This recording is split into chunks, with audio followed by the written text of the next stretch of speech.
At the start of every year or every project, we put some things in place, things we want to do, things we want to get done. But if after a couple of months or some days pass by and you're not able to get these things done, how do you feel? What do you do about it?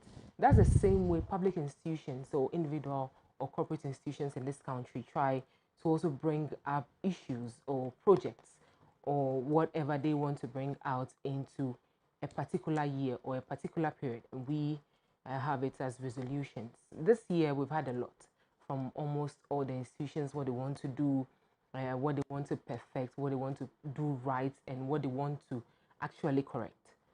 Now, we are entering into the end of the year. We are in the 11th month, and we are going to see to it that we talk about things that they have been able to achieve, their projects here and there, the challenges they are facing, their shortcomings, and then we'll look also at the way forward. And of course, the resolutions for 2022, that is a coming year.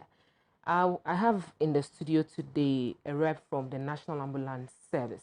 We are talking about ambulances, we are talking about emergency services, we are talking about prank calls, especially those who just pick up the phone and then try to call them. They drive all the way from their offices or wherever they are. They get there and then it happens to be just a prank. Please let's put a stop to it. Today we'll be discussing this. After the break, we'll come back and then tell you who the person is and, of course, what we have for you.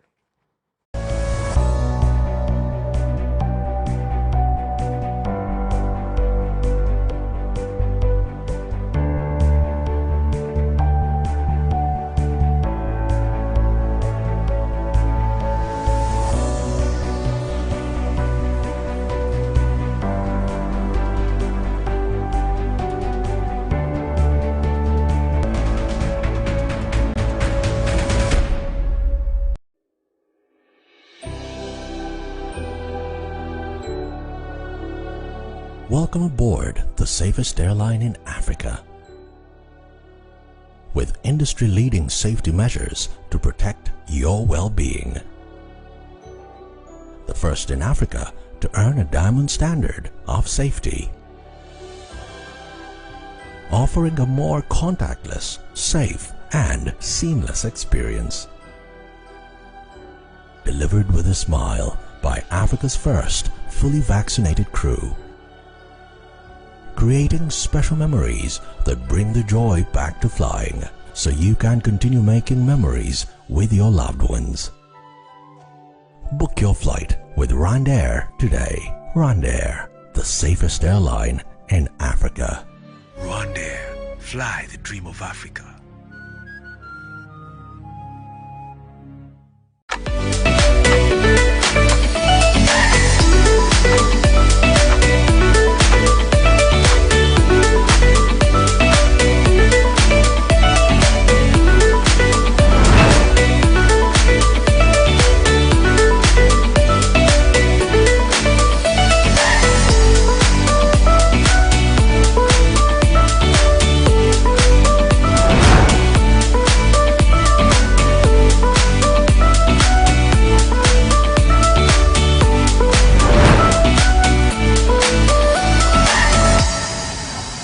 Announcements on Adoatv. Contact Adoatv for your general announcements, proclamations and publications, job vacancies, etc. at a very affordable rate. Call 050-92-57754, 020-9494-258, or visit our marketing desk at Stepwork premises.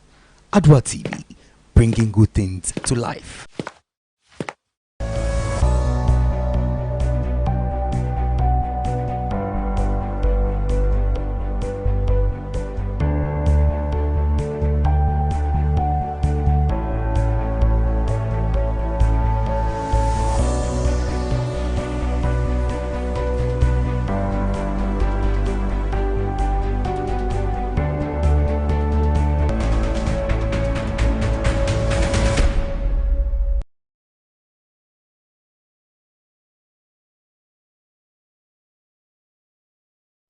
back. This is Regulators here on Adoatv Television. My name is Nafa Alikwaku. Thanks so much for joining us. You can also share with us your comments or contributions on 0509257753, both on WhatsApp and the normal text messages, and of course on Facebook, Adoatv Ghana. When it's time for you to also call in and share your comments with us, we'll open the phone lines for you, and you see the numbers written under your television set. When it's time, please call. When you call, lower the volume of your television set. Now, this particular service was created in the year 2004 under the Ministry of Health and a product of collaboration between the Ministry of Health and then the Ghana National Fire Service. But today, most of these scope that I've mentioned has taken a little turn. We are going to learn more about it.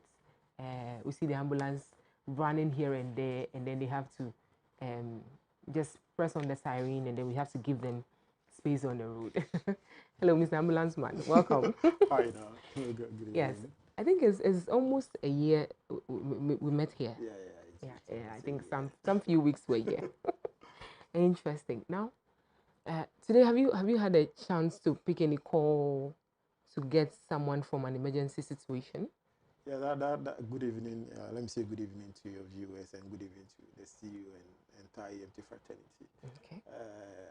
As per the nature of our operations, we work 24/7. So almost every day we receive a now you number have of people calls. in the office. There are people at the dispatch center who are responding to calls or distress calls that comes to them, and they also dispatch appropriate ambulance in terms of the location, the closest next to where the patient is. So almost every day, almost every minute, we do that. So this is he's the head of policy at the National Ambulance Service. You see him in his uniform. I didn't see his hat today. I'm here to ask you that. Now you've responded to. I mean, we are in the 11th month, but responded to almost 34,000 plus cases. Today is excluded. Yesterday was excluded out of the 34,000. How has it been for you? Tiring, stressful, interesting, saving lives? Let me say interesting and tiring at the same time, because every day responding to an average of maybe 50 or 100 cases in an average, it's not an easy task, and you couple with lack of adequate personnel is also a challenge when it comes to our operation. So if you have this few number of people on the ground who are always responding to cases every now and then, it tells you that it's challenging, but the joy they have in it is we are saving life. At least we move into a location, we are assisting somebody to also get out of his or the district that the person find him or herself in. So that is where the joy comes, that your activity or your operation have been able to save a life. And we can look at when you need to attend to maternal cases, and you go for a maternal case and you get to the hospital and this person delivers, and the mother and the baby get back to the family. You could see the joy that brings to the family. So you have thought all these. So when the person is even inside a van, you're able to deliver the person. Oh yeah, we have a number of cases where maternal cases or pregnant women have delivered in the ambulance, and our personnel are trained in that line, so they also do their work professionally and expertly in that area when it comes to delivery as well. I like the fact that you mentioned lack of personnel, but on your website we can see from 9th or 7th of October to the 29th or the 24th of October is actually when you were recruiting. So last month you had some recruitment processes. Why is it that we get a lot of people taking the forms or buying the forms, but we end up accepting or recruiting less than the number of persons or personnel that were able to buy the forms? What is the reason? Because we still need personnel to do these jobs. We need personnel, but what happens is usually the government through the Ministry of Ministry of Health and Ministry of Finance will give a clearance for the number of people that you are supposed to the organization needs to recruit. So when it comes to that, there are financial implications to that. So is there a way we can get the number from the Ministry of Health and the Ministry of Finance before selling out the forms? Because I don't see why someone should buy a form at 100 cedis, go through the process. I mean, you get to stand in the sun for close to 2 to 3 to 4 hours in a day, get your documents processed, get your height and all that. I don't know if you also go through the same thing. And you get your height, you get every other thing that you need ready. and then you don't get to a call or a message to go for medicals? Why don't we shortlist the number of forms we print out or we bring out? What happens is when we advertise, we expect those people who qualify, because the advertisement come with criteria. So we expect that anybody who will go onto the website to look, make sure that you are fit when it comes to the requirement that is needed. So if you look at all these and you meet the requirement and you apply, obviously we know that when it comes to employment situation in the country, so a lot of people will want to get into it, but based on the number of clearance that have been given to you in terms of the number that you can employ, that is where the challenge lies. But in terms of the shortlisting, we go through when it comes to the criteria that we've set. So if you don't meet the requirements, we have a situation where people even apply with fake results and all that. So when you're counting the number of people who applied for the service, obviously you include those people in it. But when you are doing your screening, then you realize that there are a lot of people who applied but don't meet the requirements, and as a result of that, they need to be denied that opportunity because of the documents they use in applying for the job. So as a service, we advertise and we expect everybody to apply. If you apply and there is vacancy, we can absorb you into the system. That one day, it wouldn't be a challenge at all. Okay. Now, currently, how many ambulances do we have across board? Currently, we have 297 ambulance stations across Ghana. Right. So we know of the 307. Yeah, 307. You know, it's we have other institutions who also are critical when it comes to emergency care. So we have few of the ambulances being released to them in terms of also managing their operations at their various sites. For instance, we can mention of fire service. You know, the rural fire service play.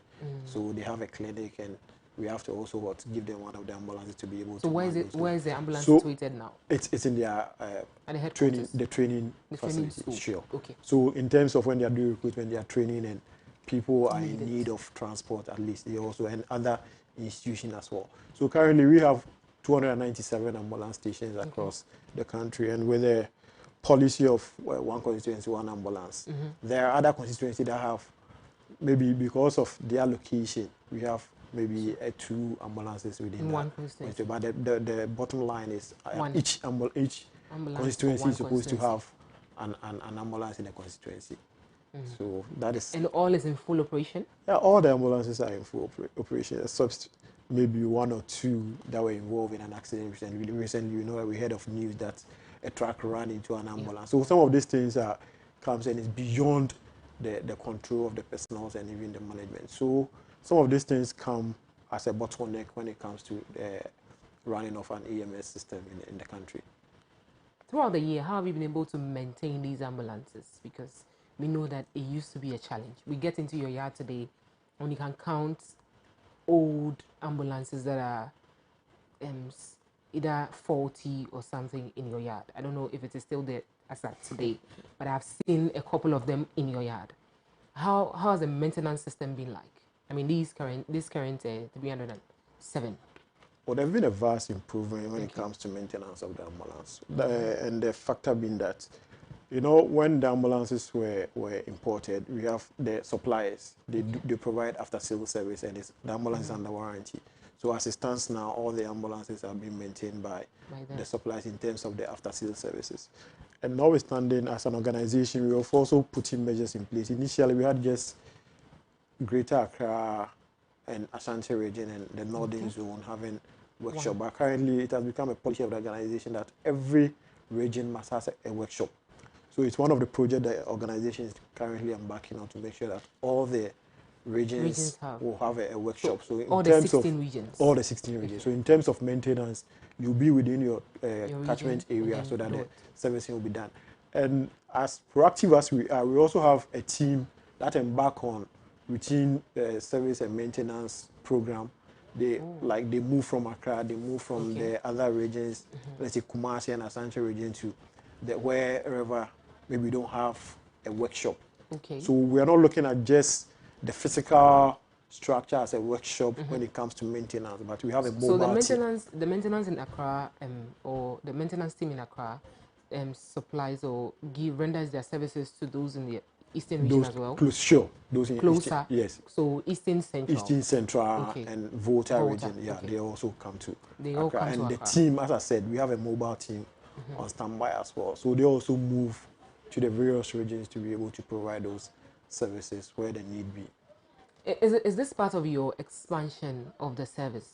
I mean, in terms of getting to have each region with a maintenance team? Is it part of the expansion? Yeah, it's part of the project of the service because as we all know, National Ambulance Service, we've come far when it comes to management of fleet or in the EMS field.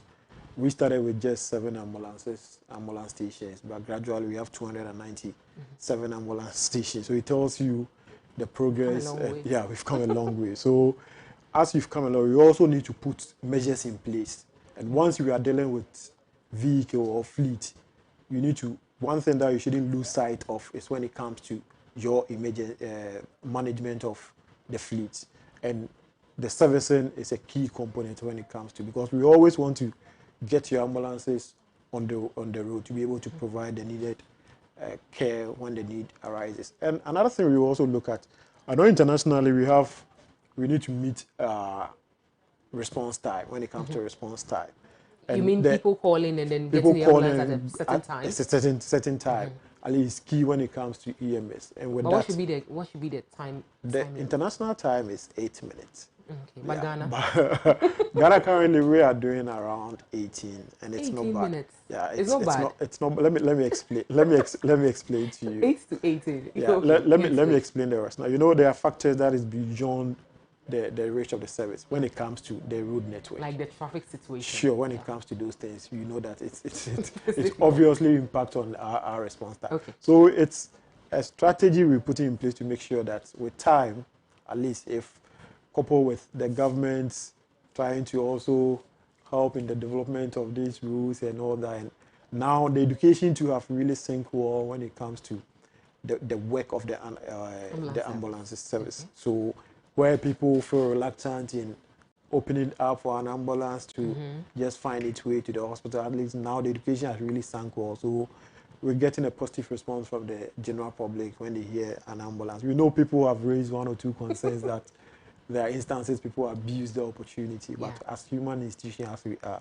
you find those things. And management has also put in measures in place that if you are found culpable when it comes to those activities, you'll be dealt with according to the laid out procedures of the organization.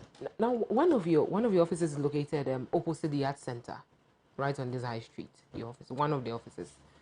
Now, you know the traffic situation on the Tema Station stretch. So, if you are taking someone or a patient from here to Kolebu, how long will it take you? Considering the traffic situation here. Considering the traffic situation.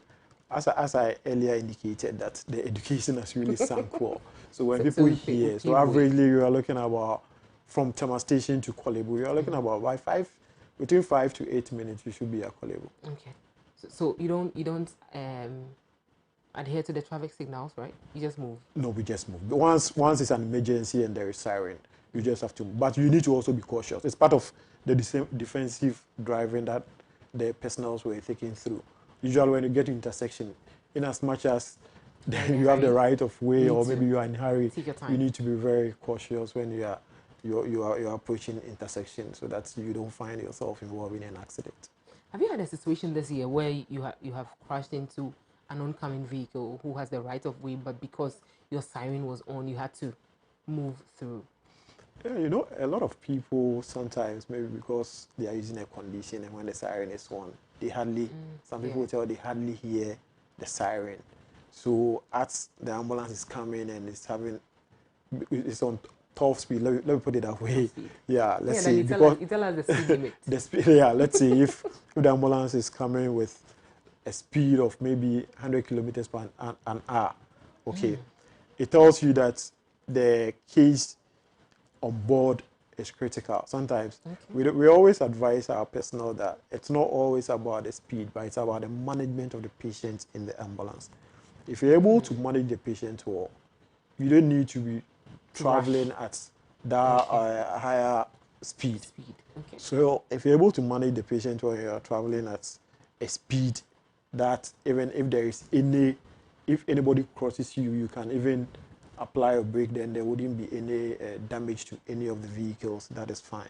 But there are instances where speed is also a factor when you want to provide utmost care for the patient. So as it is, yeah, we've had instances where at the intersection, those things has happened, that an ambulance crashing into or another vehicle crashing into an ambulance. So those things do happen. Now let's move to capacity building. Let's get to the recruitment, the training, and the deployment. Now we are across the 16 regions, and so we get people, personnel from here. We have to deploy them to all the other regions. How do you do that? We have the HR unit, and we have a directorate responsible for training. Right. So after the recruitment, the training directorate takes over. Interestingly, in the whole of West Africa, National Ambulance Service is the service that has a training school when it comes to EMS training. Where So is it located? it's located at Nkinkan, so in the Ashanti region. Okay. And sometimes because of the number of people we recruit and the gap in terms of the human resource, we want to train more of the personnel that we've had clearance for. So what happens is, if our school is not able to absorb the number, we also fall on other institutions like the Ghana Armed Forces and Fire Service. We fall on them for at least sending part of or a section of the recruits to those. So is it part of training like a for. collaboration? It's a collaboration. We have a very strong collaboration with them, externally and internally with key stakeholders. Okay. But with KNUST and the University of Ghana, what kind of training does your personnel get from there? Okay, currently what we are embarking on a project, and the project is ECS, that is Acute Care Emergency Referral System. Okay. And this is where we are using, it's about maternal, when we talk about maternal cases. Okay. So we know there are areas that an ambulance cannot travel to or cannot go because of the road. So the SS project is looking at the introduction of motor tricycle ambulance. That is where we've got into now.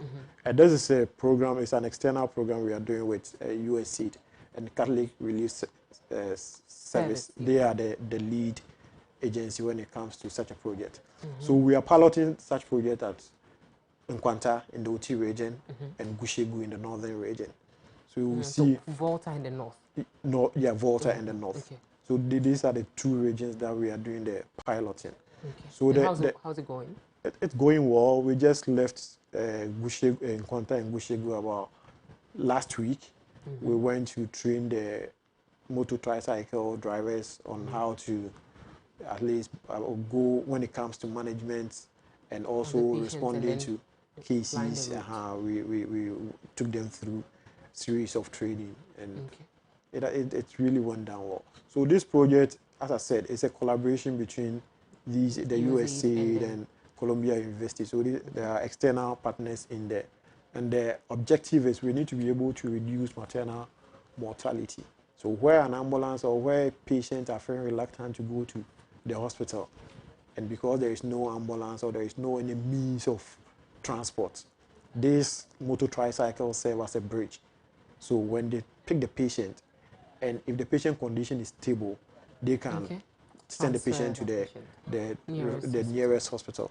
By an event that the patient condition becomes critical and they pick the patient, then the ambulance can meet them halfway. Then take the patient. So it's called an intercept. So they've picked the patient. Transfer them. So you transfer to the ambulance will continue with the care. And it's going, as I said, it's a piloting project that we are embarking on. So we hope that it works out. It works out, then we can expand to the other regions as well. So interesting. Now COVID-19 has been with us for quite some time. I think we are in our second year or third year. It came in 2019 and in 2021. But how have you managed COVID cases? Because you get a call that someone is not breathing properly. You don't know if the person has COVID or not. Are you able to test the patient before taking the patient into the van? Do you test the patient in the van before getting to the hospital? How do you protect yourselves? And how do you protect the hospital in terms of telling or informing them that this person is having these symptoms or this person is suffering from that or any other thing? Yeah, it's when you talk of COVID, it brings memories. thing. Yeah, because I remember when we had the first case. Wow. The first 2 cases in Ghana, a team were tasked to move such patient from their residence to the Rage Isolation Center. Everybody was scared because that were the first 2 cases that came. But as professional as the team were it's in terms of when it comes to the medical doctors, the nurses, the EMTs, everybody tried to be so up to basically the you task. have medical doctors. No, I'm talking about, when COVID came, it's about collaboration. We have something we call case management team. So it's a composition of all the health team, all the so you health. have a nurse, you have a doctor. We have so everybody was playing his or her role when it comes to management of COVID. So since COVID, National Ambulance Service has been in the forefront from day one up to now. Currently, our data indicate that we've attended to 7,000 cases of COVID since so the 7,000 cases comes out of the 34,000 cases. No, we have the COVID cases are exclusive of the other normal emergency cases. Yeah, that is from since COVID came. So this year, so this year we've attended to not less than 2,000 cases when it comes to COVID. So it tells you how helpful and how dedicated National Ambulance Service has been when it comes to management of COVID. You can imagine if when COVID came and people were boarding their personal vehicles, boarding public vehicles into the treatment centers, and you could imagine the rate at which the spread would have. I hope that none of your personnel contracted COVID. Oh, we have few people that contracted service, but because of extensive training when it comes to IPC, infection prevention control, yeah, we took all the personnel through IPC, and also how to be able to detect. We don't do the testing in the ambulance, but there are questions that you need to ask and the observation that will give you the picture that this person is likely to be a COVID-19 patient. Or not. So you also have to arm yourself in terms of putting on your PPE so that you don't expose yourself. And as health workers, we need to always be transparent to the one at the other side as well. So if I pick a patient, if I pick a patient as a health worker from the EMS perspective, I pick a patient as a health worker, an EMT, and I'm sending such a patient to the hospital, I need to be able to tell the receiving facility the kind of case that I'm bringing. So let's say they will also prepare. Sure. So you need to tell Kolebu. I need to tell Kolebu that I'm bringing this case, I'm bringing So they will also be prepared before you also get to that. It helps in the management of the patient. Because there are instances where, let's say you get to a hospital and the hospital doesn't have a bed and you need to move to the next hospital and the patient condition is critical. The more you move to the other hospitals, you try the patient condition worsens as time goes on. So it's okay. It's okay when you always need to alert them so that at least they will be on guard. Immediately you get there, it makes the transition so easy and fast. What is the first responder box? What is it? Base. The first responder base is, a lot of people doesn't know about first aid. Okay. Yeah. Okay. So something we can do at home. home. Something we can do at home. So what we're doing as an organization is we're trying to build the capacity of individuals through the institution, churches, and schools. So we go around the schools, the churches, organization. Just this year, we've been to Ghana Gas Company.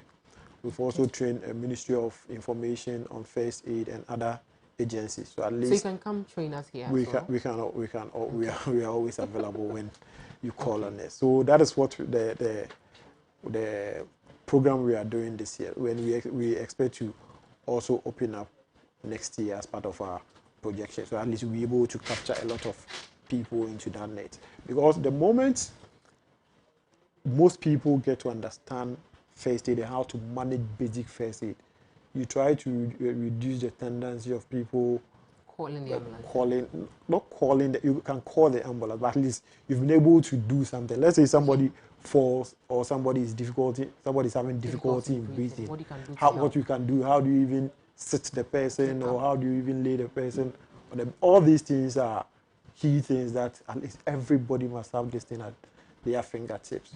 And even when you are calling for an ambulance, you need a service of an ambulance or any of the emergency services, or you call them, at least you need to be composed so that you'll be able to give them the information, because without the information, it's very difficult for them to get to your location and provide you the necessary service that is. So you need to be composed. So all these are part of the training we give to our first responder base. So as an organization, we've come far when it comes to that area.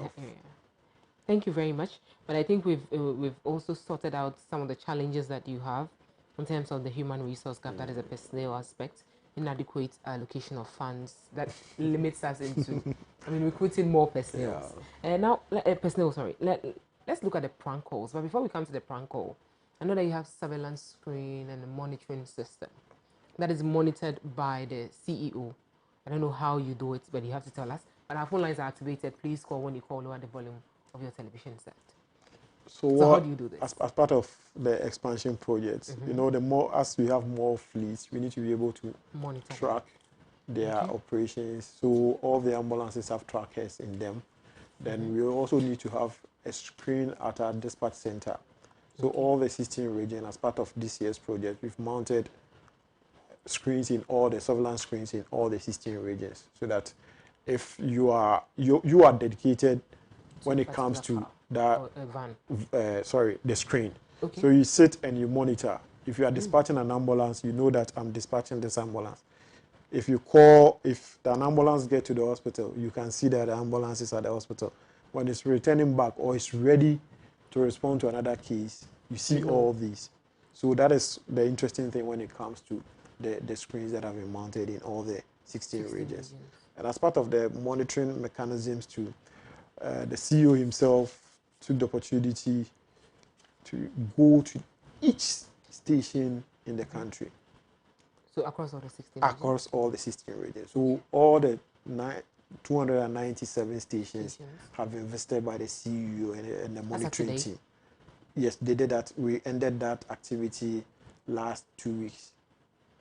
So we've done all the 16 regions. And this is, the important thing is for the CEO to touch base with the personnel on the ground.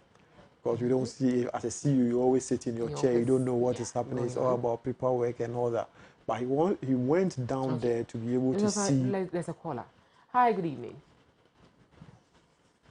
Hello, good evening. Hello, okay. Yes, hello, good evening. Yeah, my name is Nana.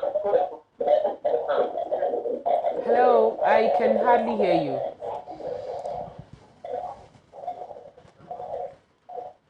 Please reposition yourself and then get back to us, okay? Thank you so much.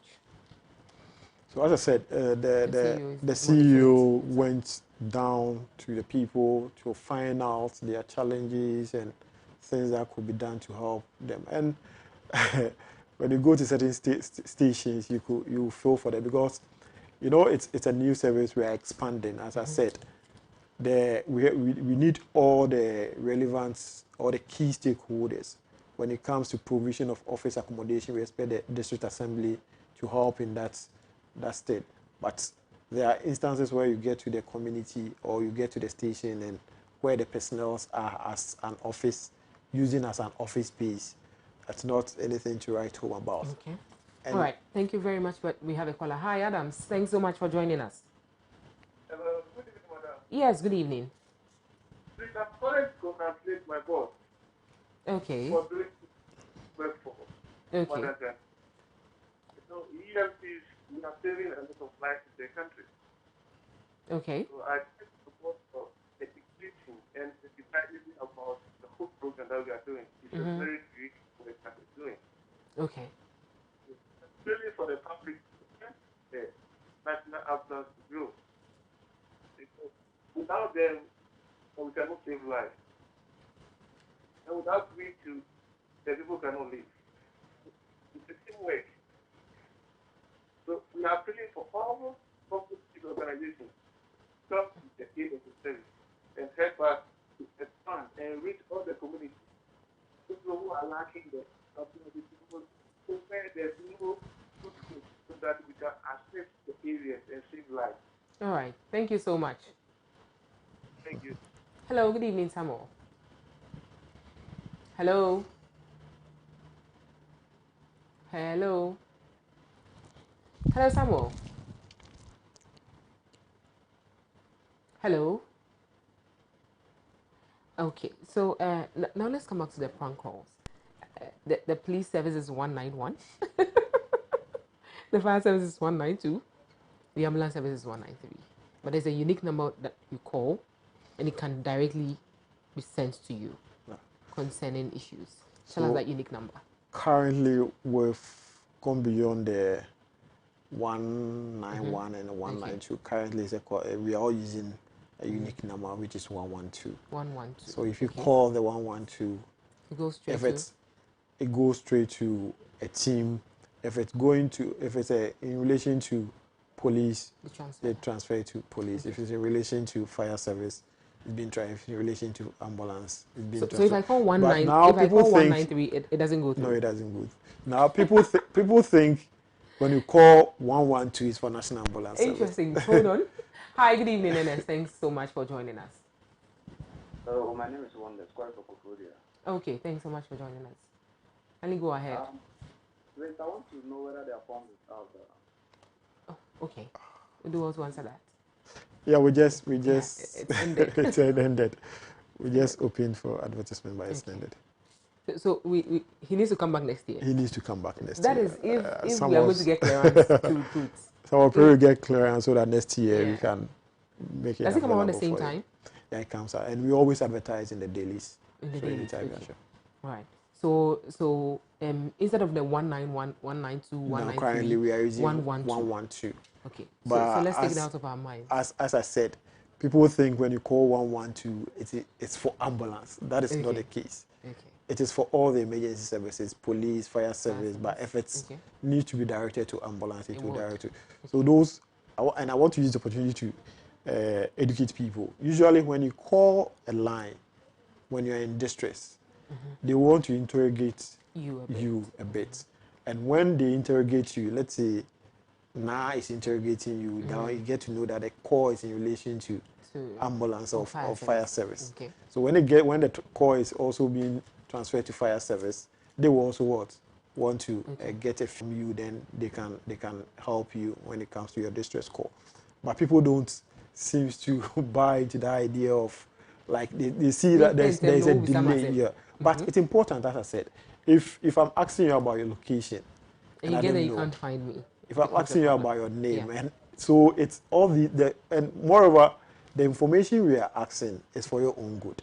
So we will just ask the general public that if you call any of the emergency now and they're asking you for details, just be calm and just give them the information, and they'll always come to your aid.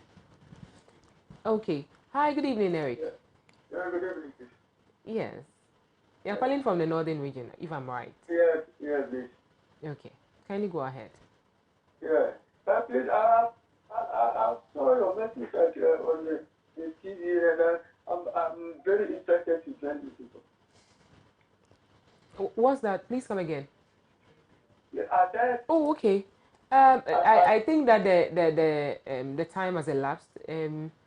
Hopefully next year sure. You can apply around October. So he should keep his eyes in the daily graphic and the Please, can you walk us through how to apply? What happened? Please hold on. Okay. Yeah. Hello. Yeah. So what happened is if we get clearance and we advertise in the daily graphic and Ghanaian Times. So you just go, you just buy a copy of it and you just follow. We've given at a bank. You need to buy a voucher, an e-voucher at a bank. And you go to our website and fill the details, and you'll be shortlisted for an interview. Then we take it out from there. So just keep an eye in the daily graphic. Like next year, we're going to let you open. Okay. All right. Thank you so much. Thank you very much. Okay. So moving into 2022, I mean, we are in the 11th month. We just have 1 month to go. What should we expect from you as a service? As a service, we want to continue with the expansion project to make sure that we have ambulance stations at even the sub-district. And also in terms of the ACES project that we're embarking on, that's if we get a positive result, we'll be able to open up such a project to all the other regions and other communities. If you travel beyond Accra, you see that there are a lot of communities that have been denied access of health care because of where they find themselves. And ambulance and this tricycle serves as a bridge when it comes to providing health care. So we're expecting that we should continue with our expansion project. Interesting. Please hold on. Hi, good evening, Stephen. Thanks for joining us. Hello, good evening. Yes, good evening. Where are you calling from, please? I'm calling from. Thanks so much for joining us. Can you go Okay, ahead?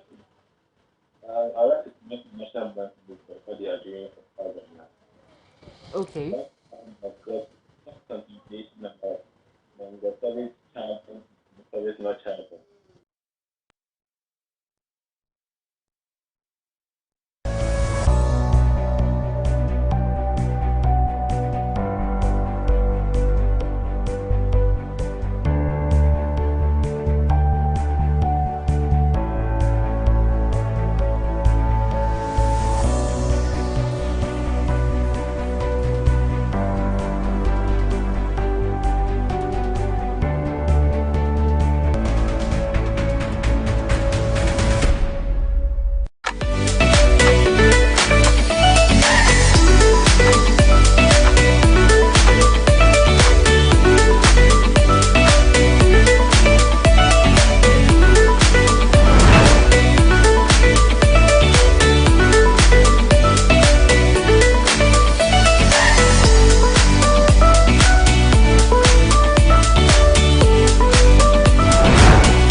Announcements on Adoatv. Contact Adoatv for your general announcements, proclamations and publications, job vacancies, etc. at a very affordable rate. Call 05092577754, 02094944258, or visit our marketing desk at Stepwork premises.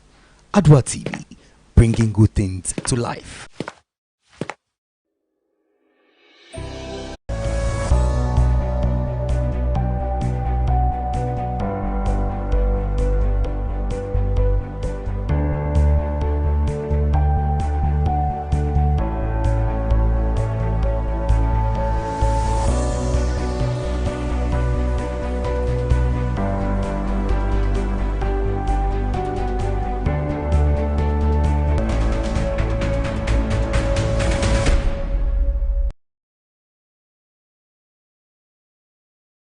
Hi, sorry about that, but thanks so much for coming back and then watching us. We are almost at the end of the program.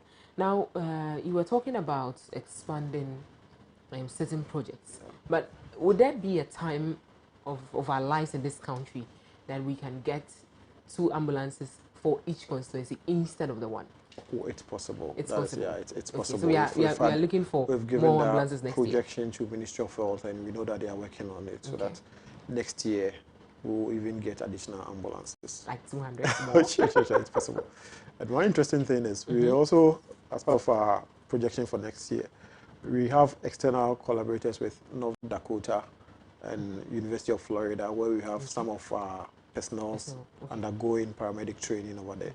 So we just hope that next year going, say Oliver Twist. You always ask for more. Currently, we have one person going at a time. So we just hope that our continuous collaboration and engagement will open way for at least we having additional numbers joining, so that we have more people coming as paramedics to also for Ghana to have a lot of paramedics in the system.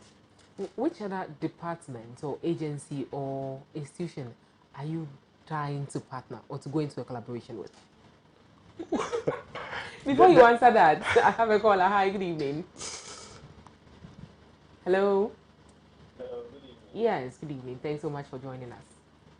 This is again from question mark. Okay. We are sorry about that. No problem.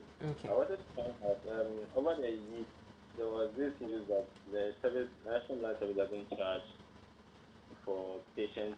Okay. Okay. Transporting patients to other things. So I wanted to know if Okay. I wanted to deliberate more on All right. that. We'll speak on that. So you're talking about the service charge. Yeah. Don't worry, we'll speak on that. Okay. So you were saying something. So as I said, we want to get more of such slots so that we have a lot of our people going out there for training. Okay. And as part of the expansion project, we want to establish our own training for paramedics. We want to start training paramedics here. So we are trying to strengthen that collaboration so that we have the expertise to be able But to who do are you that. dying to partner with? The nature of our job, we Dying to want partner with with everyone. everyone. So you're dying to partner with everyone. Everyone. But you should have one institution, one bigger institution that you want to. As an emergency services, you can partner with just one. Everybody is No, a I key. mean you have one particular person you've been eyeing for a very long time. Always the government. So you don't want to mention. Always the government, so that at least they Government. can increase Okay. our location for us. So this is also an open letter to the finance minister and the president. Please increase, in fact, all the services increase their monies or their allocations, and then let them recruit more. Because if you see the number of persons that or went for these processes, Sure. you would ask yourself, so all these people are unemployed, or they are employed and they are not actually feeling what they are doing or what they are having. So they want to try hands on new things. And so we would plead next year. I also heard from someone, I don't want to say anything, but I also heard that next year government may not recruit. But we are pleading with you. At least every year, say 500 crore, at least you take the burden off of the country a bit. At least one after the other. We'll get there. So thank you very much. This is an open letter. Okay, now the service charge. When I call an ambulance today and I ask you to pick someone from somewhere, who pays for the charge? Yeah, Please, now I think I need to do this education. Okay. We have our core mandate is to provide for pre-hospital care when it comes to road traffic accidents, when it comes to maternal cases. But as it stands now, there are additional activities that we need to do in relation to our core mandate, and those things are not part of our core mandate, but we need to do it because there is this vacuum that we need somebody to fill that vacuum, and once we are there, we are always available to fill that vacuum. So when it comes to our road traffic crashes and maternal cases, those cases are supposed to be catered for free. But in terms of referral, when somebody needs to go and do a CT scan, other scans, and all that, that is where even it's not But a those charge. things are expensive. So They are expensive, but it's not a charge. Okay. So we always ask for assistance, so that at least from who? from the relatives. So we always ask for assistance from the relatives. So in terms of our core mandate, you wouldn't see an ambulance coming to site where there's an RTA and they're asking you to, because whatever location that has been given to us is to be able to cater for those areas that we call our core mandate, which is the RTA and the maternal cases. But the other activities, when it happens, because we need to, it is important that you get a best of care from the experts with a well-equipped ambulance than to use, even if you use your taxi or a commercial car, now won't you pay for it? So that's what You I'm asking. understand? So do I pay, or does any of my relatives supposed to pay some amount to you in terms of fuel? When it comes to our core mandate, when it comes to road traffic accidents and maternal cases, those cases are free. Okay. And when it comes to the non-emergency cases, as I said, going The hospital, I'm admitted. Yes. I want to go for a CT scan, but I cannot walk. I cannot speak public transport. And so I call the ambulance service, and I'm supposed to pay for it. you are, How much am I paying? we don't have a fixed amount depending on the. So how do you determine? It depends on the distance. Okay. Yeah. So we are So we moving don't from have- okay. I know you know a little bit around Kolebu, so I'm going to use Kolebu again. So from Kolebu to one of the scans around Latebe Okoshi stretch. I hope you know that place. I don't want to mention the name of the Latte. scan. Okay. Sure. Sure. I don't want to mention the name of the Okay. place. So I mean, it's just around the Nkrumah Flats thereabouts. Okay. So if I'm moving around from that place or to the mortuary road, how much are you taking? What we do is we don't ask for a specific amount. Usually what we do is we need to find out from the patient what he can afford. Okay. And sometimes you could see the amount that they want to give to you. It's woefully inadequate. So you are forced to at least So I come cannot out give with- 50 cedis. you can if Okay. that's what your Yeah, strength okay. you can afford. The But important sure your thing is personnel is going to accept it. The driver is going to accept it. we've always educate our people when it comes to this soliciting of money from patients and their relatives, because we know that in providing emergency care, money shouldn't be the utmost point, key thing when it comes to providing care. The patient's life is more important. Than that. Yeah. Thank so you very that's why we much. look at it. But we're meeting into another time. I mean, it's past 8 o'clock p.m. Thanks so much for watching. Bright, thanks so much for watching. You've always been a number one fan. You always watch Regulators. Thank you so much for your time, and thanks for giving us pointers on what to do and what not to do. Thank you very much. Thank and to you, your now. team. Thank you. Now. So you've heard their New Year resolutions. They are looking forward to expanding what the ambulance service is all about. It's been 17 good years, and they are still going on and on and on. Next week, we'll bring another regulator to you. We're going to talk about the same thing, their new resolutions, and what they have been able to achieve this year. My name is Nafali Kwaku. Major thanks to my producer and to the technical crew. God bless you so much for coming away. Same time next week, Monday. Before then, enjoy the rest of our program.